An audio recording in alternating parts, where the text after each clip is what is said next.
यानी जितना ज्यादा आप मसीह की पहचान में बढ़ते जाएंगे, उतना ज्यादा प्रतिज्ञाएं अपने आप आपके जीवन में कार्यशील होती जाएंगी। और बाइबल हमें बताती है जब हम मसीह की पहचान में बढ़ते हैं तो अनुग्रह और शांति हमारे जीवन में उसकी बढ़ोतरी होने लग जाती है। कितने लोगों को अनुग्रह और शांति चाहिए अपने जीवन में? प्रार्थना करने की जरूरत नहीं है। मसीह की पहचान में जैसे आप बढ़ते जाओगे, इंग्लिश बाइबल कहती है मल्टीप्लाई होती है, गुणा होती है।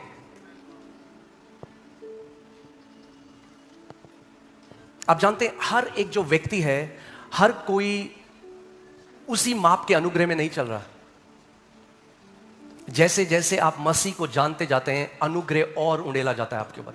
इसीलिए मसीह की पहचान, हमारी जो ये चाल है, हमारी जो मसीह में जो आज हम बढ़ रहे हैं, हमारा विश्वास की नींव भी है और उसका शिखर भी है।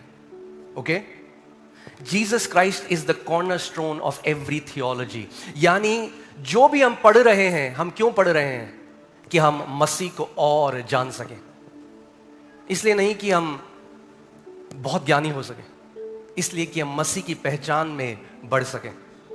और इसीलिए ये चीज, इस बार का जो टॉपिक है वो मैं आपके साथ बांट रहा हूं, क्योंकि प्रभु यीशु मसीह हमारा महायाजक है। वो एक सेवकाई है यीशु की। तो अगर उस सेवकाई को हम नहीं समझेंगे तो उसके फल भी हम लोग नहीं खा पाएंगे। ओके, मैंने आपको लास्ट टाइम भी बताया था, कितने लोग हैं जो यीशु मसीह को केवल उद्धारकर्ता की तरह जानते हैं कि हमने उद्धार पा दिया, अब हम स्वर्ग जाएंगे। हाँ, वो है, बिल्कुल है, यीशु मसीह हमारा उद्धार करता है, मगर बाइबल कहती है वो उद्धारकर्ता के साथ साथ हमारा महायाजक भी है। जब परमेश्वर ने आदम को बनाया उत्पत्ति 1 में, तो हम देखते हैं कि परमेश्वर उस बगीचे में आदम से मिलने आता था। और जब परमेश्वर आदम के पास आता था, क्या कहीं पे आपने पढ़ा कि आदम डर के छुप जाता था? नहीं, आदम पूरे हियाव के साथ परमेश्वर के सम्मुख खड़ा हो सकता था। डर कब आया? जब आदम ने क्या किया? पाप किया। पाप से पहले क्या था? बोलो हियाव। पाप से पहले क्या था? हियाव था। जब पाप आ गया, एक मनुष्य जाति जब पाप में चली गई, पाप के साथ आप परमेश्वर की उपस्थिति में हियाव के साथ खड़े नहीं हो सकते। एक ही तरीका है। मनुष्य ने क्या किया उसके बाद?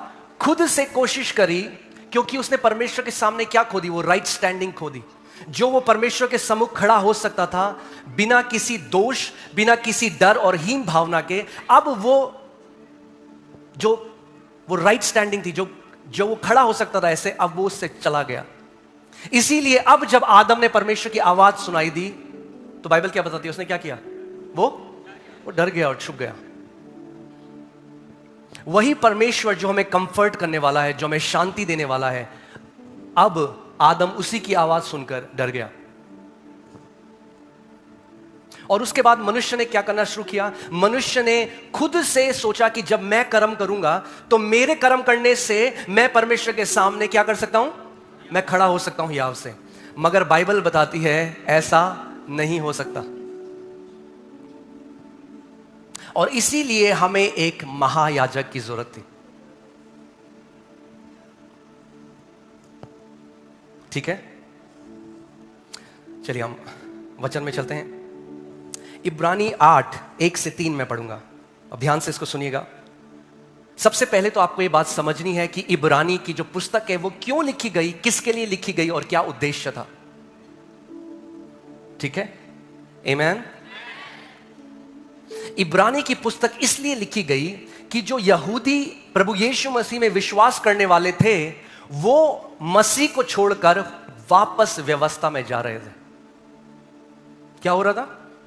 जो यहूदी प्रभु यीशु मसीह में थे, मानते थे, जो इब्रानी थे, अब वो मसीह को छोड़कर वापस व्यवस्था में जा रहे हैं, क्योंकि कुछ झूठे विश्वासी, जो पौलुस बताता है, झूठे विश्वासी आए और वो लोगों को सिखाने लग गए, जब तक तुम मूसा की व्यवस्था को ना मानो तब तक तुम्हारा उद्धार पूरा नहीं है। और इसीलिए इब्रानी की ये पुस्तक लिखी गई। पौलुस ने इसको लिखा है। वो लिखता नहीं है कि मैंने लिखा है, बट राइटिंग की स्टाइल से सारे हिस्टोरियन से ये मानते हैं कि पौलुस ने किताब लिखी है। इब्रानी की किताब इसलिए लिखी गई, इसमें 13 बार लिखा गया उत्तम या बेटर, यानी बार बार पौलुस इन विश्वासियों को बता रहा है कि मसीह पुराने नियम से करोड़ों और खरबों गुना उत्तम है।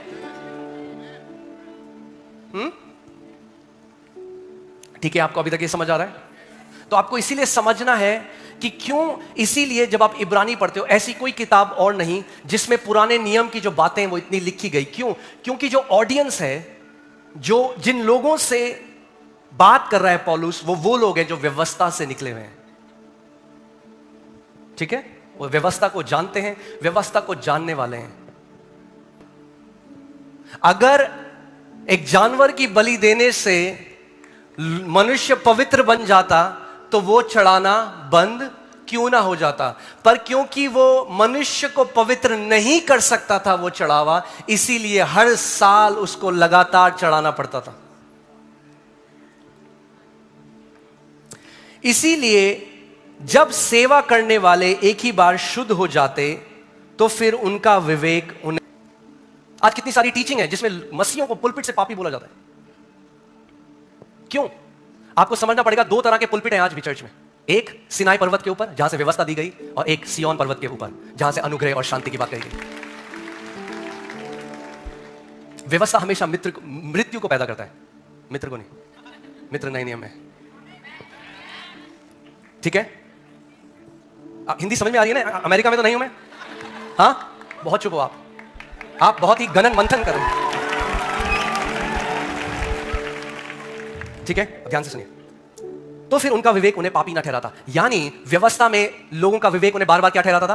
पापी। यानी अगर आप मसीह में हो, 10 साल हो गए, 20 साल हो गए, आपका विवेक आपको बार बार पापी ठहराता है, यह प्रगटीकरण है कि आज भी आप किसके अधीन हो? व्यवस्था के अधीन हो। मैं नहीं कह रहा, बाइबल कह रही।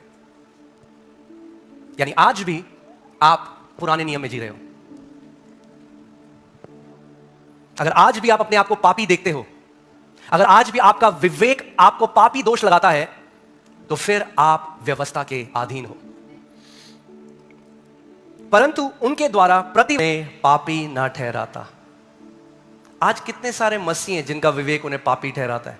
वर्ष पापों का स्मरण हुआ करता है, क्योंकि यह अनहोना है कि बैलों और बकरों का लहू पापों को दूर करे। क्योंकि यह अनहोना है कि बैलों और बकरों का लहू पापों को दूर करे। क्योंकि यह अनहोना है कि बैलों और बकरों का लहू पापों को दूर करे। हम पे सबसे ज्यादा एलिगेशन क्या लगते हैं पता है आपको? ये पाप के विरोध में नहीं सिखाते, पाप के विरोध में। अरे प्रॉब्लम चिल्लाएं या सॉल्यूशन चिल्लाएं? हाँ, प्रॉब्लम बोल बोल के प्रॉब्लम चली जाएगी।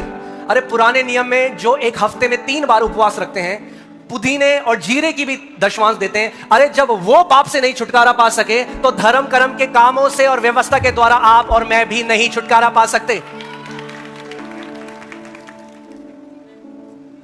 ध्यान से मेरी एक बात सुनो, पाप मत करो, पाप मत करो, पाप मत करो सुसमाचार नहीं है। क्योंकि अगर यह सुसमाचार है तो फिर तो हर धर्म में सुसमाचार है। आपने सुना मैंने क्या कहा? झूठ मत बोलो, चोरी मत करो, हत्या मत करो, हर धर्म सिखा रहा है। सुसमाचार क्या है? सुसमाचार मसीह के बारे में है। हालेलुया। जब वो सूबेदार पौलुस के पास आया, जब पौलुस और सिलास रात को आराधना कर रहे थे और भूकंप आया, वो डर गया, वो पौलुस के पास आया, बोला श्रीमान मैं क्या करूं कि मैं उद्धार पाऊं? पौलुस ने कहा पाप मत कर। पौलुस ने कहा यीशु मसीह पर विश्वास कर तो तू और तेरा घराना उद्धार पाएगा। यह सुसमाचार है। क्या हम ये सिखा रहे हैं यहां से पाप करो? अरे नहीं भाई, बोलो पाप करो या पाप ना करो, वो तब भी पाप करेंगे। इसीलिए सफेद कपड़े पहन के भी लोग कमरे में जाके पाप करते हैं।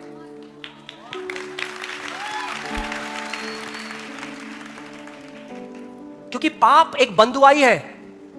यह ऐसा है कि एक भूखे का बोलना, ओए भूखा मत रहे, उसको रोटी चाहिए भूख के लिए।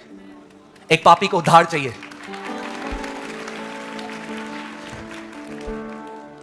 क्योंकि हमने सुसमाचार को नहीं समझा, इसीलिए आज भी कितने सारे मसीह हैं, उनका विवेक उन पे लगातार दोष लगाता है। क्यों? क्योंकि वो आज भी व्यवस्था के अधीन है, और क्योंकि व्यवस्था के अधीन है इसीलिए हियाव से अनुग्रह के सिंहासन के पास नहीं जा सकते। हम सब ने वो कहानी पढ़ी है कि इजरायली जो लोग थे 40 साल वो मरुस्थल में, विल्डरनेस में घूमते रहे, और फिर वो वाचा के देश में प्रवेश ना करने पाए। और हम कहते हैं क्या बेवकूफ थे इजरायली।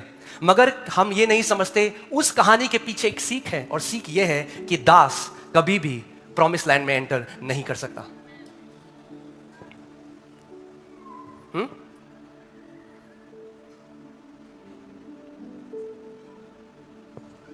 आप जानते हैं पौलुस का क्यों विरोध कर रहे थे यहूदी, क्यों पत्थर उठा लेते थे? क्योंकि वो सुसमाचार बता रहा था, और धर्म की आत्मा नफरत करती है सुसमाचार से।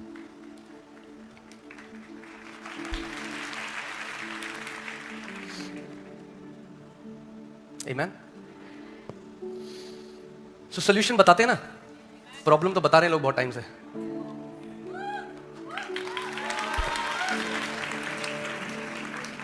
अब एक व्यक्ति है जिसको शराब पीने की लत है 40 साल से, वो कलीसिया गया और पास्टर कह रहा है शराबी, शराब मत पी। वो कहेगा 40 साल से मेरी बीवी भी यही बोल रही है। अगर ये बोल के कि शराब मत पी, शराब छूट जाती, तो आज कोई शराबी शराब नहीं पीता। मगर अगर उस शराबी का बोला जाए शराबी, परमेश्वर तुझसे प्रेम करता है और उसने अपने इकलौते पुत्र को तेरे लिए भेजा, अगर तू उस पर विश्वास करेगा तो वो तुझे पूरी रीति से छुटकारा देगा। जितना सुसमाचार आप सुनोगे उतना आजाद आप होते जाओगे। क्यों? क्योंकि रोमियो 1:17 में लिखा है कि सुसमाचार परमेश्वर की सामर्थ है। हालेलुया। यानी जितना सुसमाचार सुनोगे उतना परमेश्वर की सामर्थ को चखोगे। मेरा एक दोस्त है, एक बार उसको मुझे कॉल आया, और वो एक पाप की लत में था बहुत साल से, वो तोड़ नहीं पा रहा था उसे। और वो किसी के पास गया, किसी प्रचारक के पास, और उन्होंने कहा कि बाइबल कहती है अगर तू एक पाप को बार बार करता रहे तो फिर तेरे लिए वापस तू पलट नहीं सकता, तूने अपना उद्धार खो दिया। तो उसको बोला उद्धार खो दिया। जब उसने ये बात सुनी कि मैंने उद्धार खो दिया, तो उसने कहा वैसे भी जब नरक जाना ही है तो फिर सब करते हैं इस दुनिया में, जब नरक भेजना ही है परमेश्वर ने आखिरी में, तो वो बिल्कुल ही गलत लाइफस्टाइल में चला गया, गलत जीवन जीने लगा। मैंने आपको क्या बताया, व्यवस्था क्या लेकर आएगी? मृत्यु। उसको बोला गया डेथ एंड कॉन्डमनेशन की सेवकाई, मृत्यु और दोष लगाने की सेवकाई हो।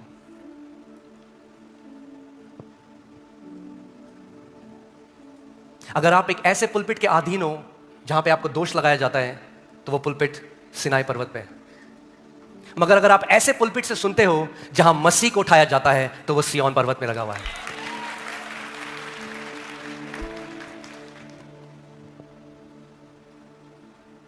तो उसका एक दिन मुझे कॉल आया, और वो फिर एक दिन बैठ के सोच रहा था कि अब तो मैंने उद्धार खो दिया, क्योंकि इतने साल हो गए, 10-20 साल हो गए, मैं यही पाप बार बार करता हूँ, बार बार पश्चाताप करता हूँ, फिर वही पाप करता हूँ, फिर वही पश्चाताप करता हूँ, और अब तो मुझे एक परमेश्वर के जन ने भी बोल दिया कि मैंने उद्धार खो दिया है। तो एक दिन जब ऐसे बैठ के सोच रहा था, उसके मन में पवित्र आत्मा ने उससे बोला कि मुझे वो कॉल करे। तो उसने मुझे कॉल किया और मुझे कॉल करके रोने लगा, और उसने कहा कि भाई मैंने अपना उद्धार खो दिया है। टॉफी है जो खो दिया है।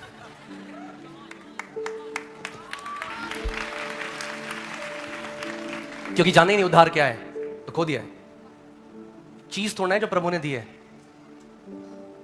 अरे उद्धार परमेश्वर से जन्म लेना है, कैसे खो सकते हो उसे?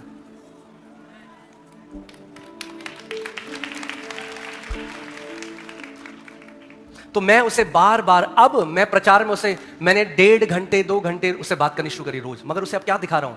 वो दिखा रहा हूं जो मसीह ने उसके लिए पहले से कर दिया। उसके तो क्यों कर रहा है? वो नहीं करना चाहता। कोई भी ऐसा मसीह नहीं जो मसीह में है और पाप करने के बाद वो उसे अच्छा लगता है। और मैं केवल सुसमाचार उसे बताता गया, और आज वो कंप्लीटली फ्री है, कंप्लीटली फ्री। घंटों रात को प्रार्थना करता है, रात को 3-3 4-4 बजे उठ के प्रार्थना करता है। वही व्यक्ति जिसने सोचा था उसने उद्धार को खो दिया। प्रॉब्लम हाँ, अगर यहां अंधेरा है, मगर अंधेरा अंधेरा मत हो, अंधेरा मत हो, अंधेरा चला जाएगा अंधेरा। मुझे क्या चाहिए? अंधेरे को भगाना है तो लाइट ऑन करो, अंधेरा भाग जाएगा अपने आप। आमेन। मुझे लाइट की जरूरत है अगर अंधेरा को भगाना है, अंधेरे के ऊपर चिल्लाना नहीं है। हालेलुया।